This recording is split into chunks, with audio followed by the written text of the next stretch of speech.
Welcome to my S academy. चक्रवृद्धि batch का part 4 देखते हैं। देखो इसमें 19 हो गया था ना, 20 से स्टार्ट करते हैं आज। तो 20वां पढ़िए एक बार क्या बोल रहा है। 20वां बोल रहा है किसी धन पर 5% वार्षिक दर से 2 वर्ष का CI दिया है आपको 328। ठीक, 5% दिया है और 2 साल दिया है और CI क्या है, CI दिया है आपको 328। तो इतना ही दर में SI का वैल्यू क्या होगा। SI का वैल्यू क्या होगा, जस्ट पिछला क्वेश्चन टाइप का ही है लेकिन और उससे आसान क्वेश्चन है। उसमें 3 साल दिया तो इसमें 2 साल दिया है। ठीक है, तो देखो 5% है, उसमें भी 5% दिया था तो इसका वैल्यू हो जाएगा 1/20।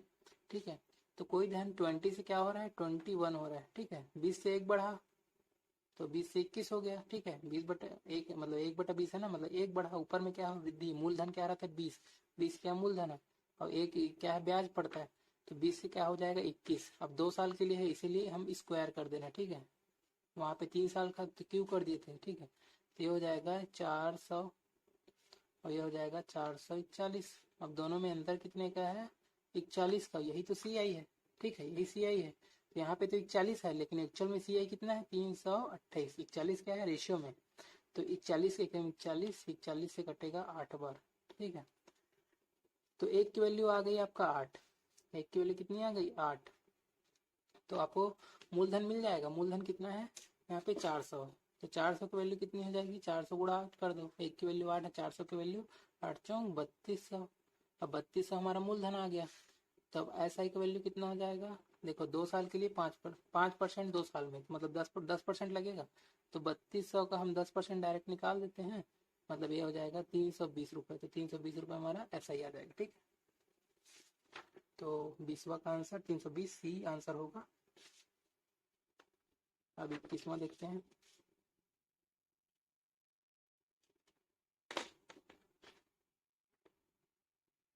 21वां, किसी धन पर 4% वार्षिक दर से, ठीक है, 4% वार्षिक दर से 2 साल दिया है का CI और SI का अंतर, दोनों का अंतर दिया। ठीक है, CI माइनस SI कितना दिया है, 80 रुपए दिया है। ठीक है, तो यह धन कितना है, मतलब मूलधन पूछ रहा है आपको, P की वैल्यू आपको पूछ रहा है। ठीक, तो देखो P का वैल्यू कैसे निकालेंगे। देखो क्या होता है, मैं लाइन मेथड सिखाया था शुरू में आपको, उसके हिसाब से देखते हैं। नहीं अगर समझ में आया तो आप पहला वीडियो देखिए, उसमें लाइन मेथड में सिखाया हुआ हूँ। ठीक है, जैसे कि एक अंडा बना ली। ठीक है, यही P है, मान के चलो यही P है। उसमें 2 लाइन खींचते हैं मूलधन में। ठीक है, तो जैसे 4% है, यहाँ पे 4% लगा दिए, यहाँ पे 4% लगा दिए, यहाँ पे जो वैल्यू आएगी, यहाँ पे जो वैल्यू आएगी। ठीक है, उसके बाद यहाँ पे इसका 2 अंडा और बना लो। अब इससे 4% जो होता है, पहले साल का जो 4% होगा वो यहाँ पे भी एक अंडा, और वही कितना है, 80 दिया है आपको। ठीक है, ये 80 मतलब CI में ये ऊपर वाला लाइन पूरा ऐसा ही कराता है। अब बाकी जो बचा है CI minus SI, CI minus SI हमारा 80 दिया है तो 80 भर दिए इसमें। तो देखो 4% जो है, इसका 4% 80 आ रहा है, तो 80 का कितना होगा कि ये होगा, मतलब उल्टा पलट देना है। मतलब 4% मतलब क्या होता है, उल्टा पलटना है। 4% की वैल्यू कितना होगा, देखो 4% मतलब होता है 1/25। तो आपको उल्टा पलटना है, मतलब 25/1 करना है। मतलब 80 का 25/1 करो, 80 का 25/1 मतलब 25 गुना, तो 25 अट्ठे 200 मतलब 2000। तो 2000 हो गए ये। ठीक है, और ये सेम वैल्यू यहाँ पे होती है। ठीक है, 2000 ये भी हो जाएगा। तो 2000 ये है, तो यहाँ पे इसका फिर 4% को उल्टा करना है। मतलब नीचे से हम ऊपर जा रहे हैं ना, ऊपर से नीचे आते हैं तो 4% निकालते हैं, मतलब 1/25 करते हैं। और नीचे से ऊपर जा रहे हैं तो 25/1 कर रहे हैं, तो मतलब 25 कर रहे हैं। 80 का 25 दूना 1 तक ही है, तो इसका भी 25 गुना करेंगे तो 25 दूनी 50, तो हो जाएगा 50,000। अब यही यही हमारा आंसर होगा। ठीक है, 50,000। तो देखो आंसर डी है, 50,000 दिया है, 21 का डी।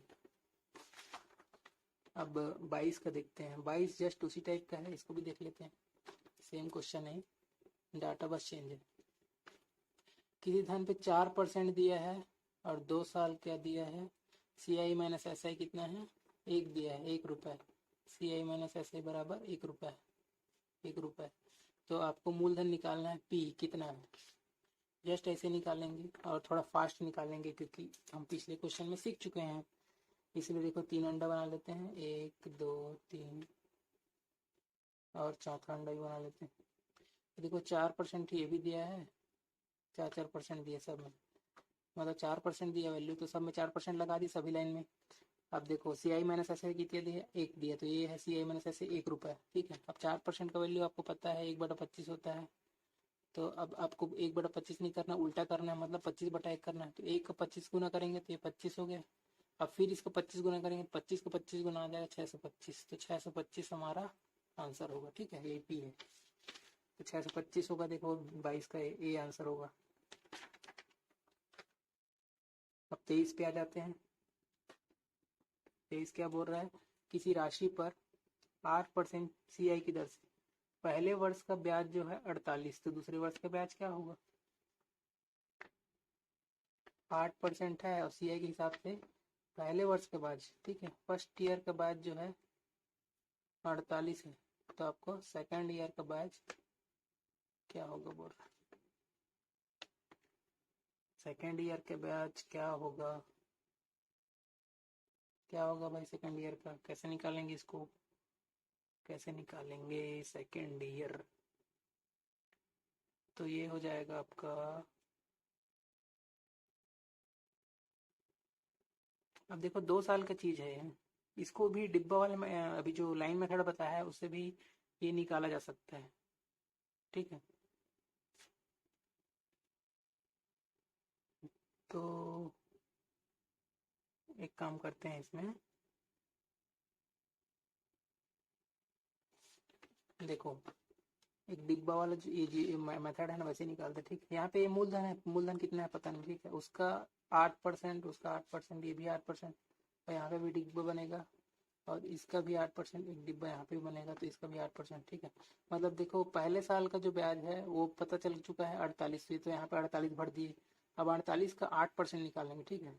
तो 48 का 8% कितना होगा, निकाल लेते हैं। देखो 48 का 8% कैसे निकाल, 1% मतलब हो जाएगा 0.48, उसका 8 गुना कर दो तो 8% निकल जाएगा।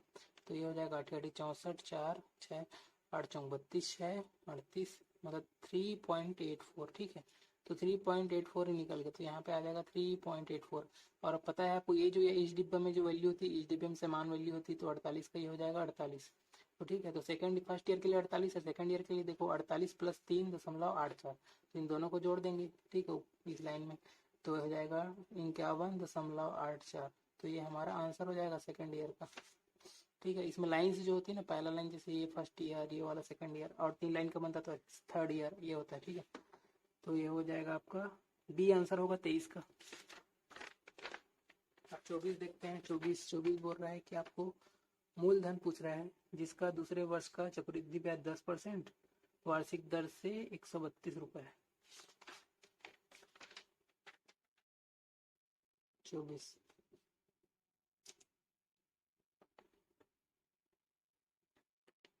आपको मूलधन पूछ रहा है, मूलधन मतलब पी पूछ रहा है डायरेक्ट, और आपको दूसरे वर्ष का चक्रवृद्धि ब्याज मतलब 10% के हिसाब से, ठीक है, 10% के हिसाब से दूसरे वर्ष का चक्रवृद्धि ब्याज जो है सेकेंड ईयर कितना है, 132 रुपये, ठीक है, 132 है। तो आपको मूलधन कितना होगा, ठीक। तो ऐसा कर सकते हो, इसी मेथड से अगर मैं निकालना चाहूँ वही लाइन मेथड से, तो ऐसे 3 डिब्बे बना लेता हूँ, 4 डिब्बे, ठीक है, 3 और एक 4 डिब्बा, ठीक है। और 10% दिया है तो 10% लिख लो आप, 10% सब में। तो देखो मूलधन तो पता ही नहीं पी यहाँ पे, तो यहाँ पे देखो सेकंड ईयर का 132 है, तो 132 मतलब इन दोनों को जोड़ के 132 है, ठीक है, इन दोनों को जोड़ के 132 है।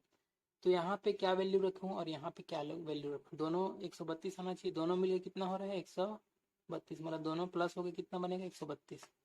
तो देखो इन दोनों को मिला के 132 बनाओ, या तो फिर इन दोनों को मिला के 132 बनाओ, एक ही मतलब है, ठीक है। इन दोनों को सॉरी इन दोनों को मिला के, क्योंकि यहाँ पे ये वैल्यू जो सेम आएगी, ठीक है, माने इन दोनों डिब्बे का वैल्यू भी 132 आना चाहिए प्लस में, ठीक है, क्योंकि इन दोनों वैल्यू को सेम है ना भाई, अगर एक्स है तो ये भी एक्स है, ठीक है। तो इन दोनों का जोड़ जो होगा इन दोनों के जोड़ के बराबर ही होगा, ओके।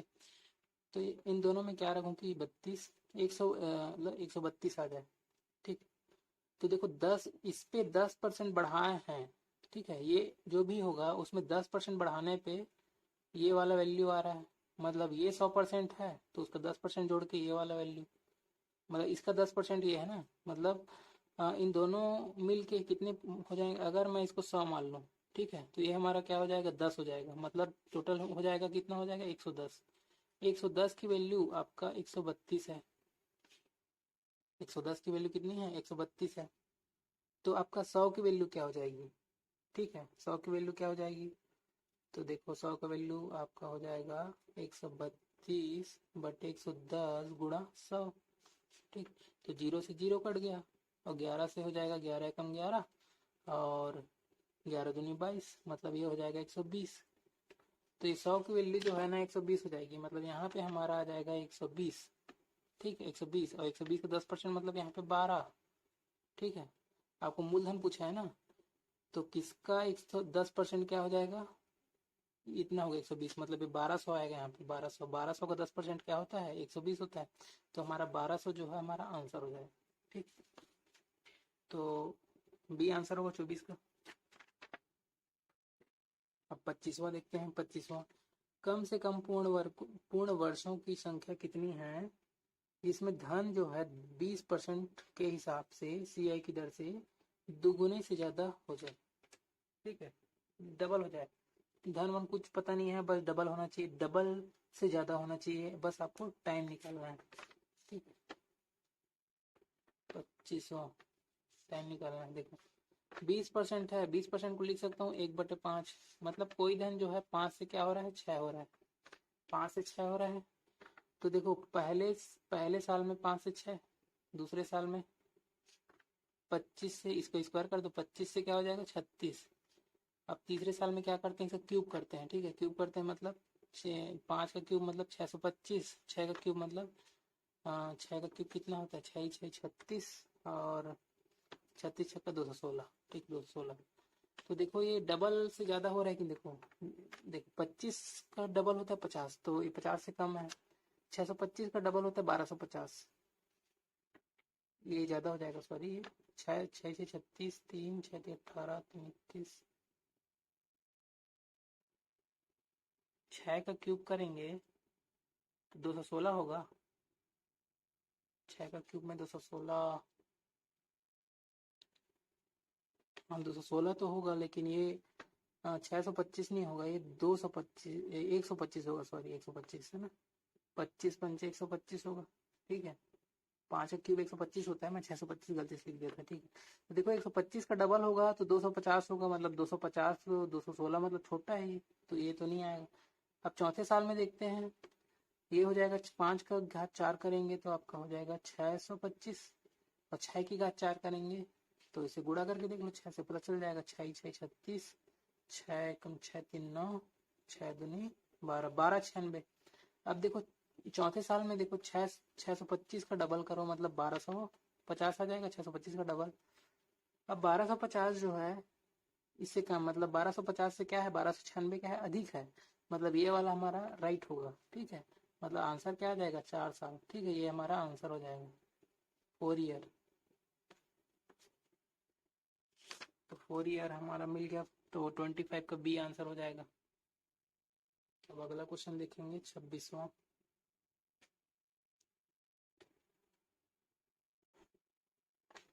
देखो 26वां क्या क्वेश्चन बोल रहा है, कोई धन जो है चक्रवृद्धि ब्याज से 15 वर्ष में डबल हो जाता है, दुगुना हो जाता है, तो कितने वर्ष में 8 गुना हो जाएगा।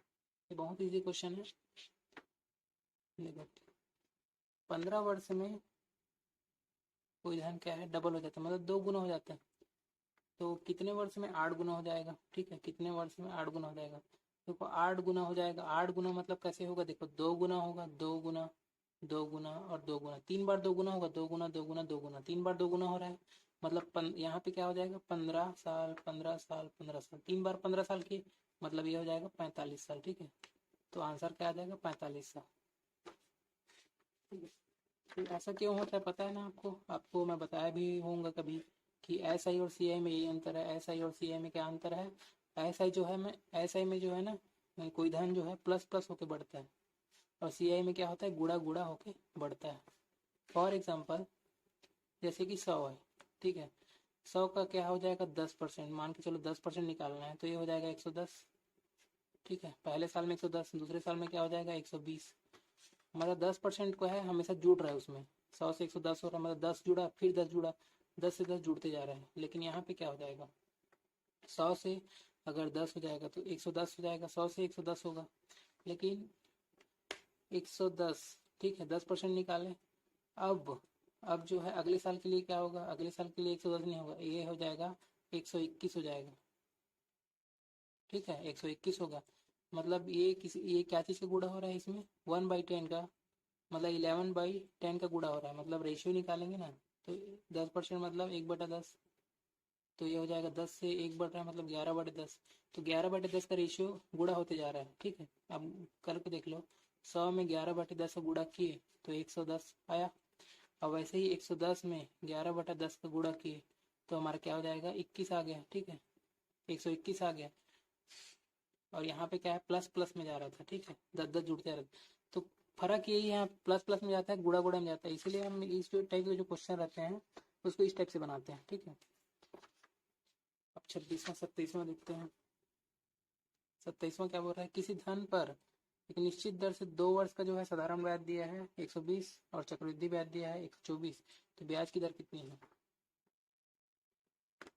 27वां, 2 साल दिया है, साधारण ब्याज ऐसा दिया है 120 और सीआई दिया है कितना, 124 दिया, ठीक है, 124 रुपये, 120 रुपये।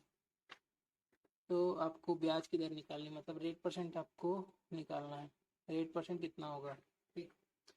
तो आपको देखो वही डिब्बा वाला मेथड से, लाइन मेथड से बता देता हूँ। पहले देखो, एक डिब्बा बनाते हैं, फिर 2 डिब्बा बनाते हैं, फिर ऐसे खींच के 4 डिब्बा, 2 साल के लिए ऐसे ही बनता है। तो 120 ऐसा ही है, मतलब ऐसा ही, ये जो लाइन होती है हमारा ऐसा ही की होती है, ठीक। 120 टोटल है, मतलब 60 रुपये ये है और 60 रुपये ये है, ठीक है। और सी आई क्या है, 124, सी आई 124 मतलब 120 ऊपर वाला हो गया और 4 बचा, जो 4 ये नीचे हो जाएगा 4। अब आर परसेंट कितना होगा, आर परसेंट, तो देखो ये 60 से जो 4 जो निकला है, यहीं पे जो प्रतिशत, सब जगह प्रतिशत रहता है, हर लाइन में एक परसेंटेज रहता है, तो आर परसेंट यहाँ पे है, ठीक है। तो देखो 4 60 का कितना परसेंट हुआ, 4, मतलब 4 का देख सकते हो, 4 60 में परसेंटेज निकाल सकते हो ऐसे करके, ठीक है। तो ये निकल जाएगा 4 15 और 15 से भाग दे दो 100 को, तो हो जाएगा 15 छक्के 90 और 15 तो ये 6.6 हो जाएगा, 6 2 बटा 3 भी हो जाएगा, ऐसे भी कर सकते हैं, ठीक है। तो इतना हो जाएगा आपका आंसर, 27 को देख सकते हो, बी आंसर होगा, ठीक है। अगले क्वेश्चन पे आ जाते हैं। 27 अब 28 पे आ जाते हैं।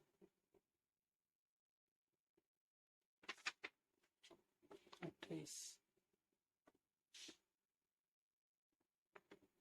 28 क्या बोलते हैं, देखो, किसी धन पर 2 वर्ष का चक्रवृद्धि ब्याज 228.15 है तथा साधारण ब्याज, ठीक है, 2 साल दिया है आपको, और चक्रवृद्धि ब्याज दिया सी आई कितना है, 282.15 और एस आई कितना है, 270 रुपये।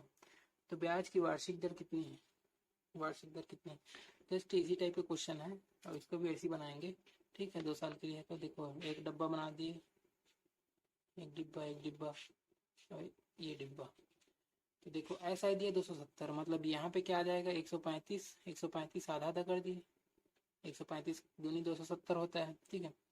अब यहाँ पे क्या डालें, तो देखो टोटल 270 है, तो 282 में आप घटा के देख लो आप, 270 कितना हो जाएगा, 12.15, तो यहाँ पे आ जाएगा 12.15, तो 12.15 जो है 135 का कितना परसेंट है ये निकालना, ठीक है। तो कितना परसेंट होगा, तो देखो ये पॉइंट वाला है तो आपको लग रहा होगा थोड़ा कठिन है, लेकिन आप ऑप्शन से करेंगे तो इजी हो जाएगा। देखो ऑप्शन में दिया है 6, 10, 9 और 12% कुछ दिया है, तो कौन सा परसेंट लगाऊं, तो सबसे पहले 10 जो परसेंट रहता है आसान रहता है, उसको लगा के देखिए आ रहा है कि नहीं। तो देखो 135 का 10% निकालेंगे, तो 135 का 10% जो होगा कितना होगा, ये हो जाएगा 13.5। तो देखो यहाँ पे तो 12 दशमलव कुछ है, मतलब 13.5 से कुछ थोड़ा छोटा है, तो मैंने 10 से थोड़ा छोटा परसेंट क्या हो जाएगा, 9%। 9% के आसपास वाली हमारी जो है आंसर होगी, तो 9% के आसपास आंसर है क्या, देखो तीनों ऑप्शन में, देखो चारों ऑप्शन में देख लो 9% ही दिया है और उसके आसपास की वैल्यू ही नहीं है, ठीक है, 8 और 7 कुछ नहीं है, तो 9 वाला ही आंसर हो जाएगा, ठीक है, हमारा 9% ये आंसर मिल जाएगा, ठीक है। तो आंसर सी ये देख सकते हैं, ठीक है, यही आंसर हो जाएगा। तो अब देखो 29 से, अब देखो बाकी जो क्वेश्चन बचे हुए हैं उसके एक वीडियो में करके हम समाप्त कर देंगे, ठीक है। तो आज के लिए इतना ही, धन्यवाद।